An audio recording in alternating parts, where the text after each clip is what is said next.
There's a silent epidemic in America, girls vanishing from homes, schools, and streets, yet their faces rarely make the news. These are the girls they don't look for, whose disappearances become whispers, then statistics, then ghosts. Their families are left to scream into a void of indifference, fighting for children the world seems to have forgotten. Too often, their cases are dismissed as runaways, their backgrounds used to justify the lack of urgency. The value of a missing child should never be determined by zip code, income, or skin color. A missing child is a missing child. Period. The silence is dangerous. It lets predators operate with impunity. It's time to pull back the curtain, give these girls a voice, and demand they are not ignored. Their lives depend on it. This is not a series of isolated incidents. It's a national crisis. Human trafficking is a multi-billion-dollar industry, thriving in the shadows, fueled by the innocence of our children. Thousands of girls disappear every year, swept into a world of exploitation and violence. Traffickers are organized, ruthless, and see children as commodities. This trade happens everywhere: hotels, truck stops, even online. Families are left to become investigators and advocates, often met with skepticism and bureaucracy. The scale is staggering, and our failure to act is a national shame. We can't look away. This crisis is hidden because we allow it to be. It happens every day, in every community. Sympathy isn't enough. We need outrage and action. Human trafficking is a pervasive evil, destroying lives and families. We must confront it head-on. To understand this crisis, look at the faces of the missing.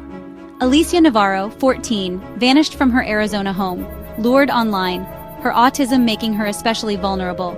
Relisha Rudd, 8, disappeared from a DC shelter, last seen with a trusted adult. No Amber Alert, no urgency, just a system that failed her. Shania Davis, 15, was sold into trafficking by her own mother for a drug debt, a brutal reminder that danger can come from within the home. These girls are not just stories, they are evidence of systemic failure. They represent thousands more whose names we'll never know. Each had a right to safety and a future. By remembering them, we refuse to let them be invisible. Their stories demand we fight for every girl at risk. Say their names: Alicia, Relisha, Shania. Let their stories awaken us. We must not look away. To fight trafficking, we must understand its machinery. It starts with recruitment. Predators use social media and apps to find and groom vulnerable girls. They build trust, offer gifts, and promise love or escape. Once under control, the fantasy turns to nightmare: isolation, threats, violence, and psychological breaking. Victims are moved constantly, making them hard to find. Trafficking thrives online. On the dark web, children are advertised and sold in coded auctions. But it also happens in plain sight: motels, truck stops, even suburban homes. The operation is built on fear and control. Victims are threatened, branded, and stripped of identity. Buyers can be anyone: neighbors, co-workers, community leaders. This is not fiction, it's a brutal reality playing out daily. Trafficking is a business model built on human destruction.